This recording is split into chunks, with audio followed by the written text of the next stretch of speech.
प्रधानमंत्री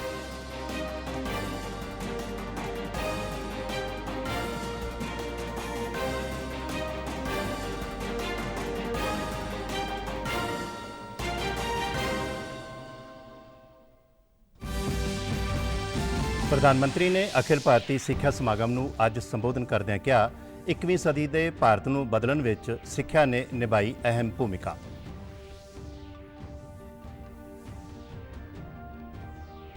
ਕੇਂਦਰੀ ਕਾਨੂੰਨ ਮੰਤਰੀ ਨੇ ਅੱਜ ਵਾਤਾਵਰਣ ਕਾਨੂੰਨ ਅਤੇ ਸੰਵਿਧਾਨਿਕ ਅਧਿਕਾਰਾਂ ਬਾਰੇ ਤੀਜੇ ਵਿਸ਼ਵ ਪੱਧਰੀ ਕਾਨੂੰਨ ਸੰਮੇਲਨ ਦਾ ਕੀਤਾ ਉਦਘਾਟਨ।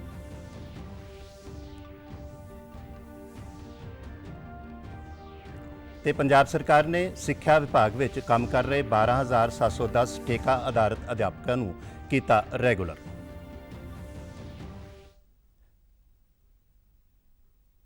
ਨਮਸਕਾਰ, ਖਬਰਾਂ ਦੇ ਇਸ ਬੁਲੇਟਿਨ 'ਚ ਤੁਹਾਡਾ ਸਵਾਗਤ ਹੈ। ਮੈਂ ਹਾਂ ਭੁਪਿੰਦਰ ਸਿੰਘ ਮਲਿਕ ਤੇ ਹੁਣ ਖਬਰਾਂ ਵਿਸਥਾਰ ਨਾਲ।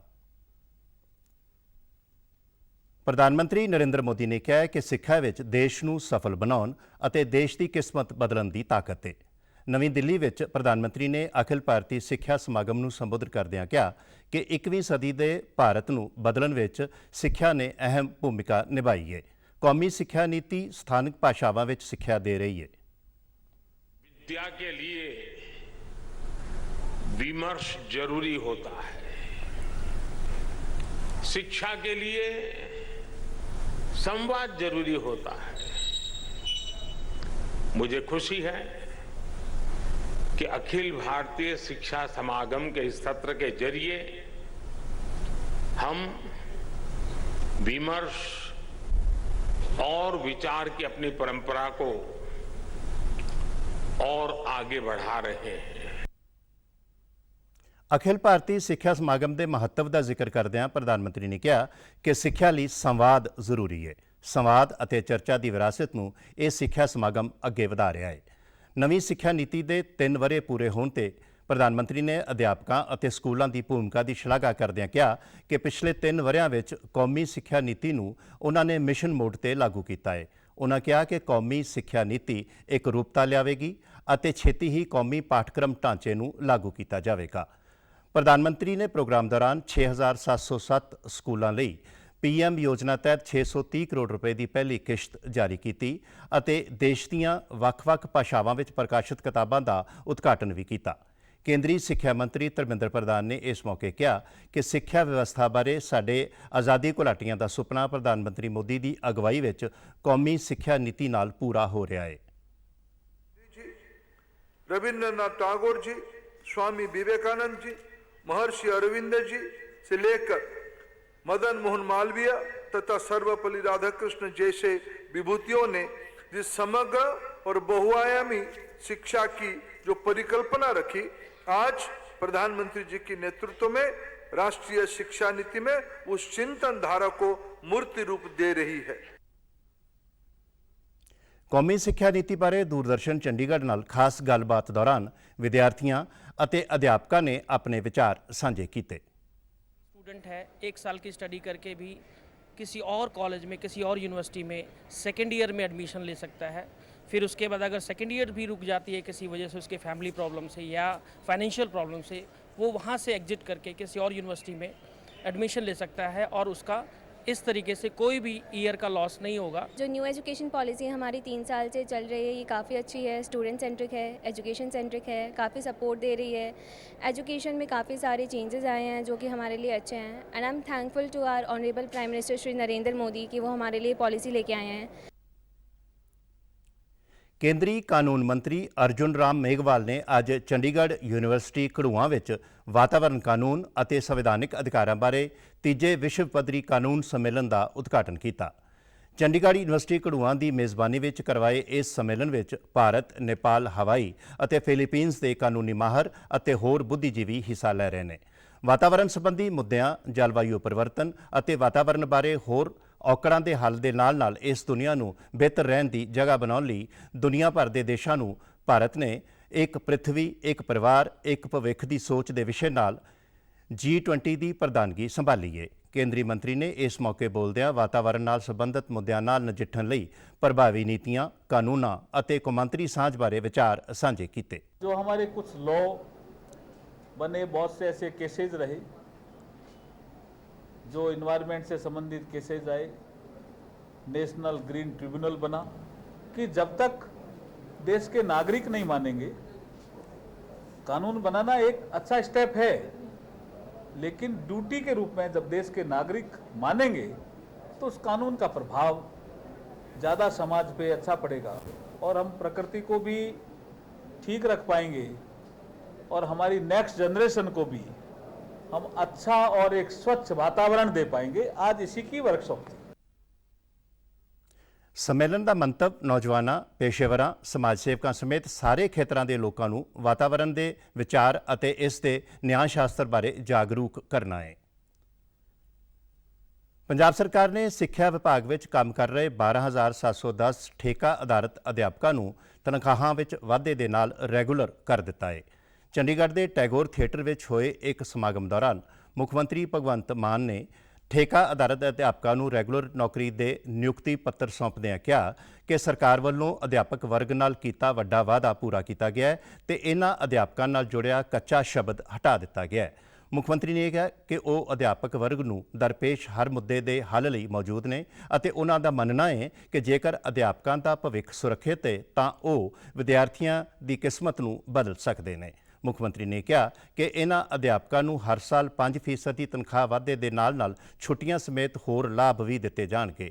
ਅਧਿਆਪਕ ਸਿਰਫ ਅਧਿਆਪਨ ਕਾਰਜ ਨਾਲ ਸੰਬੰਧਿਤ ਸੇਵਾਵਾਂ ਨਿਭਾਉਣਗੇ ਅਤੇ ਉਹਨਾਂ ਦੀ ਡਿਊਟੀ ਕਿਸੇ ਗੈਰ ਅਧਿਆਪਨ ਕਾਰਜ ਲਈ ਨਹੀਂ ਲਗਾਈ ਜਾਏਗੀ। ਉਹਨਾਂ ਨੇ ਕਿਹਾ ਕਿ ਸੂਬਾ ਸਰਕਾਰ ਛੇਤੀ ਸਰਕਾਰੀ ਸਕੂਲਾਂ ਵਿੱਚ ਪੜ੍ਹਦੀਆਂ ਵਿਦਿਆਰਥਣਾਂ ਲਈ ਬੱਸ ਸੇਵਾ ਸ਼ੁਰੂ ਕਰੇਗੀ। ਇਸ ਲਈ 20,000 ਵਿਦਿਆਰਥੀਆਂ ਵਾਸਤੇ ਇੱਕ ਪਾਇਲਟ ਪ੍ਰੋਜੈਕਟ ਸ਼ੁਰੂ ਕੀਤਾ ਜਾਵੇਗਾ ਤੇ ਇਸ ਸਕੀਮ ਲਈ 21 ਕਰੋੜ ਰੁਪਏ ਦਾ ਬਜਟ ਪਾਸ ਕੀਤਾ ਜਾ ਚੁੱਕਾ ਹੈ। ਉਹਨਾਂ ਨੇ ਉਮੀਦ ਜਤਾਈ ਕਿ ਸਾਰਿਆਂ ਦੇ ਸਾਂਝੇ ਯਤਨਾਂ ਸਦਕਾ ਪੰਜਾਬ ਮਿਆਰੀ ਸਿੱਖਿਆ ਦੇ ਖੇਤਰ ਵਿੱਚ ਮੋਹਰੀ ਸੂਬਾ ਬਣ ਕੇ ਉਭਰੇਗਾ। ਹਰਿਆਣਾ ਦੇ ਮੁੱਖ ਮੰਤਰੀ ਮਨੋਹਰ ਲਾਲ ਨੇ ਕਿਹਾ ਹੈ ਕਿ ਸੂਬਾ ਸਰਕਾਰ ਨੇ ਸੂਬੇ ਵਿੱਚ ਸਿਸਟਮ ਨੂੰ ਤਬਦੀਲ ਕਰਕੇ ਆਮ ਲੋਕਾਂ ਦੀ ਜ਼ਿੰਦਗੀ ਨੂੰ ਸੌਖਾ ਕਰਦਿਆਂ ਦੁੱਗਣੀ ਰਫ਼ਤਾਰ ਨਾਲ ਵਿਕਾਸ ਕੀਤਾ ਹੈ। ਮੁੱਖ ਮੰਤਰੀ ਨੇ ਰੇਵਾੜੀ ਜ਼ਿਲ੍ਹੇ ਵਿੱਚ ਆਪਣੇ 3 ਦਿਨਾਂ ਜਨ ਸੰਵਾਦ ਪ੍ਰੋਗਰਾਮ ਤਹਿਤ ਬਾਵਲ ਵਿਧਾਨ ਸਭਾ ਖੇਤਰ ਵਿੱਚ ਪਿੰਡ ਫੰਡੋਡਾ ਵਿੱਚ ਲੋਕਾਂ ਨੂੰ ਸੰਬੋਧਨ ਕਰਦਿਆਂ ਇਹ ਗੱਲ ਆਖੀ। ਉਹਨਾਂ ਨੇ ਇਸ ਮੌਕੇ ਸਵੈ ਸਹਾਇਤਾ ਸਮੂਹ ਵੱਲੋਂ ਤਿਆਰ ਵਸਤਾਂ ਦੀ ਪ੍ਰਦਰਸ਼ਨੀ ਦਾ ਉਦਘਾਟਨ ਵੀ ਕੀਤਾ। ਮੁੱਖ ਮੰਤਰੀ ਨੇ ਕਿਹਾ ਕਿ ਲੋਕਾਂ ਦੀ ਸਹੂਲਤ ਵਾਸਤੇ ਉਹਨਾਂ ਦੀ ਸਰਕਾਰ ਨੇ ਅਜਿਹਾ ਸਿਸਟਮ ਖੜਾ ਕੀਤਾ ਹੈ ਜਿਸ ਨਾਲ ਲੋਕਾਂ ਨੂੰ ਆਪਣੇ ਕੰਮਾਂ ਵਾਸਤੇ ਭਟਕਣਾ ਨਹੀਂ ਪੈਂਦਾ। ਸਾਰੇ ਕੰਮਾਂ ਲਈ ਆਨਲਾਈਨ ਵਿਵਸਥਾ ਤਿਆਰ ਕੀਤੀ ਗਈ ਹੈ ਜਿਸ ਦੇ ਚਲਦਿਆਂ ਲੋਕਾਂ ਨੂੰ ਘਰ ਬੈਠੇ ਹੀ ਸਰਕਾਰੀ ਯੋਜਨਾਵਾਂ ਤੇ ਸਹੂਲਤਾਂ ਦਾ ਲਾਭ ਮਿਲ ਰਿਹਾ ਹੈ। ਮੁੱਖ ਮੰਤਰੀ ਨੇ ਮਹਿੰਦਰਗੜ੍ਹ ਜ਼ਿਲ੍ਹੇ ਦੇ ਅਟੇਲੀ ਵਿੱਚ ਜਨ ਸੰਵਾਦ ਪ੍ਰੋਗਰਾਮ ਤਹਿਤ ਬੋਲਦਿਆਂ ਅਟੇਲੀ ਦੇ ਕਮਿਊਨਿਟੀ ਸੈਂਟਰ ਲਈ 3 ਕਰੋੜ ਰੁਪਏ ਅਤੇ ਪਾਣੀ ਦੇ ਬਕਾਇਆ ਬਿੱਲਾਂ ਤੇ ਜੁਰਮਾਨਾ ਅਤੇ ਵਿਆਜ ਮਾਫੀ ਸਮੇਤ ਹੋਰ ਐਲਾਨ ਵੀ ਕੀਤੇ। ਲੋਕਾਂ ਨੂੰ ਸਿਰਫ ਬਿੱਲ ਦੀ ਰਕਮ ਹੀ ਭਰਨੀ ਹੋਵੇਗੀ। सारी डिमांड्स को प्रदेश में वहाँ जन संवाद नाम से एक पोर्टल बनाया हुआ है, उसमें लोड करते हैं और उसमें जितने टाइम में जो पूरी होने वाली होती है, अभी तक 14,000 ऐसी डिमांड्स जन संवाद पोर्टल पर चढ़ चुकी हैं, जिसमें से 2,500 पूरी हो गई हैं, बाकी प्रोसेस में चल रही हैं। और अभी हर दिन जैसे जैसे कार्यक्रम होंगे उसमें कभी 500, कभी 700, कभी 1,000 ये नई जो डिमांड्स हैं, नए जो एप्लीकेशंस या ग्रीवेंसीज आती हैं वो उनको ऊपर चढ़ाते हैं और ऑटोमेटिकली उनको बात करके उनको पूरा किया। ਉਹਨਾਂ ਨੇ ਕਿਹਾ ਕਿ ਜਿਨ੍ਹਾਂ ਪਿੰਡਾਂ ਦੀਆਂ ਕੁੜੀਆਂ ਦੂਜੇ ਪਿੰਡਾਂ ਵਿੱਚ ਪੜ੍ਹਨ ਲਈ ਜਾਂਦੀਆਂ ਨੇ ਉਹਨਾਂ ਲਈ ਹਰਿਆਣਾ ਰੋਡਵੇਜ਼ ਦੀਆਂ ਬੱਸਾਂ ਦਾ ਪ੍ਰਬੰਧ ਕੀਤਾ ਜਾਵੇਗਾ। ਮੁੱਖ ਮੰਤਰੀ ਨੇ ਇਸ ਮੌਕੇ ਤਕਰੀਬਨ 4 ਕਰੋੜ 80 ਲੱਖ ਰੁਪਏ ਦੀ ਲਾਗਤ ਨਾਲ ਤਿਆਰ 2 ਯੋਜਨਾਵਾਂ ਅਤੇ ਮਹਿੰਦਰਗੜ੍ਹ ਜ਼ਿਲ੍ਹੇ ਦੇ ਪਿੰਡ ਸੁੰਦਰਹ ਤੋਂ 7 ਕਰੋੜ ਦੀ ਲਾਗਤ ਨਾਲ ਤਿਆਰ ਹੋਰ 2 ਯੋਜਨਾਵਾਂ ਦਾ ਉਦਘਾਟਨ ਵੀ ਕੀਤਾ।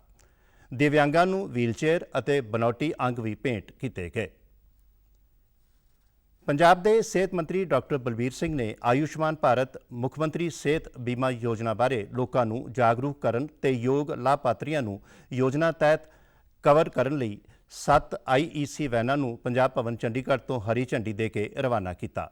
ਇਸ ਸਕੀਮ ਤਹਿਤ ਪ੍ਰਤੀ ਪਰਿਵਾਰ ਸਾਲਾਨਾ 5 ਲੱਖ ਰੁਪਏ ਦੀ ਬੀਮਾ ਕਵਰੇਜ ਮੁਹੱਈਆ ਕਰਵਾਈ ਜਾਂਦੀ ਹੈ। ਵੈਨਾਂ ਨੂੰ ਹਰੀ ਝੰਡੀ ਦਿਖਾ ਕੇ ਰਵਾਨਾ ਕਰਨ ਤੋਂ ਪਹਿਲਾਂ ਪੱਤਰਕਾਰਾਂ ਨਾਲ ਗੱਲਬਾਤ ਦੌਰਾਨ ਸਿਹਤ ਮੰਤਰੀ ਨੇ ਕਿਹਾ ਕਿ ਇਸ ਜਾਗਰੂਕਤਾ ਮੁਹਿੰਮ ਦਾ ਉਦੇਸ਼ ਪਿੰਡਾਂ ਵਿੱਚ ਰਹਿੰਦੇ ਲੋਕਾਂ ਤੱਕ ਪਹੁੰਚ ਨੂੰ ਵਧਾਉਣਾ ਹੈ ਤਾਂ ਜੋ ਹਰ ਯੋਗ ਵਿਅਕਤੀ ਇਸ ਫਲੈਗਸ਼ਿਪ ਸਕੀਮ ਦਾ ਲਾਭ ਲੈ ਸਕਣ। ਉਹਨਾਂ ਦੱਸਿਆ ਕਿ ਪੰਜਾਬ ਦੀ 70% ਯੋਗ ਆਬਾਦੀ ਨੂੰ ਪਹਿਲਾਂ ਹੀ ਇਸ ਸਕੀਮ ਤਹਿਤ ਕਵਰ ਕੀਤਾ ਜਾ ਚੁੱਕਾ ਹੈ ਅਤੇ ਇਸ ਜਾਗਰੂਕਤਾ ਮੁਹਿੰਮ ਰਾਹੀਂ ਪੰਜਾਬ ਸਰਕਾਰ ਦਾ ਟੀਚਾ 100% ਯੋਗ ਆਬਾਦੀ ਨੂੰ ਕਵਰ ਕਰਨਾ ਹੈ। ਪੰਜਾਬ ਵਿੱਚ ਇਸ ਸਕੀਮ ਤਹਿਤ 44 ਲੱਖ ਪਰਿਵਾਰ ਆਉਂਦੇ ਨੇ ਅਤੇ 900 ਤੋਂ ਵੱਧ ਸਰਕਾਰੀ ਤੇ ਪ੍ਰਾਈਵੇਟ ਹਸਪਤਾਲ ਸੂਚੀਬੱਧ ਨੇ, ਜਿਨ੍ਹਾਂ 'ਚ ਇਸ ਸਕੀਮ ਦੀ ਕਵਰੇਜ ਤਹਿਤ ਇਲਾਜ ਲਈ 1579 ਟ੍ਰੀਟਮੈਂਟ ਪੈਕੇਜ ਮੌਜੂਦ ਨੇ ਅਤੇ ਲਾਭਪਾਤਰੀ ਦੇਸ਼ 'ਚ ਕਿਸੇ ਵੀ ਸੂਚੀਬੱਧ ਹਸਪਤਾਲ ਵਿੱਚ ਇਲਾਜ ਦੀ ਸਹੂਲਤ ਲੈ ਸਕਦੇ ਨੇ।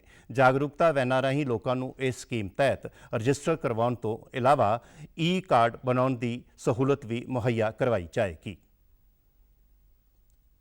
ਚੰਡੀਗੜ੍ਹ ਮਿਊਜ਼ੀਅਮ ਅਤੇ ਆਰਟ ਗੈਲਰੀ ਵੱਲੋਂ ਕੈਚ ਦੈਮ ਯੰਗ ਪ੍ਰੋਗਰਾਮ ਦੀ ਸ਼ੁਰੂਆਤ ਕੀਤੀ ਗਈ ਹੈ। ਇਸ ਪ੍ਰੋਗਰਾਮ ਤਹਿਤ ਸੀਨੀਅਰ ਸੈਕੰਡਰੀ, ਗ੍ਰੈਜੂਏਟ ਅਤੇ ਪੋਸਟ ਗ੍ਰੈਜੂਏਟ ਪੱਧਰ ਦੇ ਵਿਦਿਆਰਥੀਆਂ ਨੂੰ ਸੰਗ੍ਰਹਿ ਦੀ ਚੋਣ ਕਰਨ, ਰਚਨਾਤਮਕ ਤੌਰ ਤੇ ਇਸ ਨਾਲ ਜੁੜਨ, ਅਜਾਇਬ ਘਰ ਦੇ ਤਕਨੀਕੀ ਸਟਾਫ ਨਾਲ ਕੰਮ ਤੇ ਖੋਜ ਕਰਨ ਦੇ ਨਾਲ ਪ੍ਰਦਰਸ਼ਨੀ ਲਗਾਉਣ ਲਈ ਚੁਣਿਆ ਜਾਂਦਾ ਹੈ।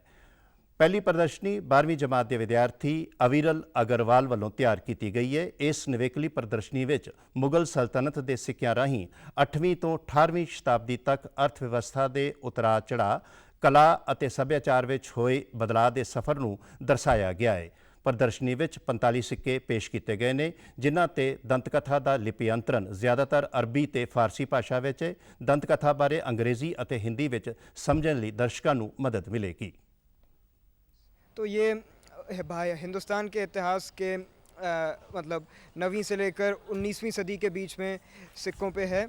ऐसे तरह के जो लोग होते थे वो हमारे लिए इतिहास को बचा के रखते हैं ताकि बाद में हज़ारों साल बाद लोग उसको पढ़ सकें। तो सिक्के भी वैसे ही इतिहास मतलब इतिहास को पढ़ने में और इतिहास को वापस बनाने में बहुत फ़ायदेमंद होते हैं। ਇਸ ਪ੍ਰਦਰਸ਼ਨੀ ਨੂੰ ਤਿਆਰ ਕਰਨ ਵਿੱਚ ਪੰਜਾਬ ਯੂਨੀਵਰਸਿਟੀ ਚੰਡੀਗੜ੍ਹ ਦੇ ਕਲਾ, ਇਤਿਹਾਸ ਤੇ ਵਿਜ਼ੂਅਲ ਆਰਟ ਵਿਭਾਗ ਦੇ ਵਿਦਿਆਰਥੀਆਂ ਅਤੇ ਸਾਬਕਾ ਵਿਦਿਆਰਥੀਆਂ ਨੇ ਮਦਦ ਕੀਤੀ ਹੈ। ਤੇ ਤੁਸੀਂ ਸਾਡੇ ਸਮਾਚਾਰ YouTube channel DD news Chandigarh, Facebook DD news Chandigarh ਤੇ Twitter handle DD news CHD ਤੇ ਵੀ ਦੇਖ ਸਕਦੇ ਹੋ।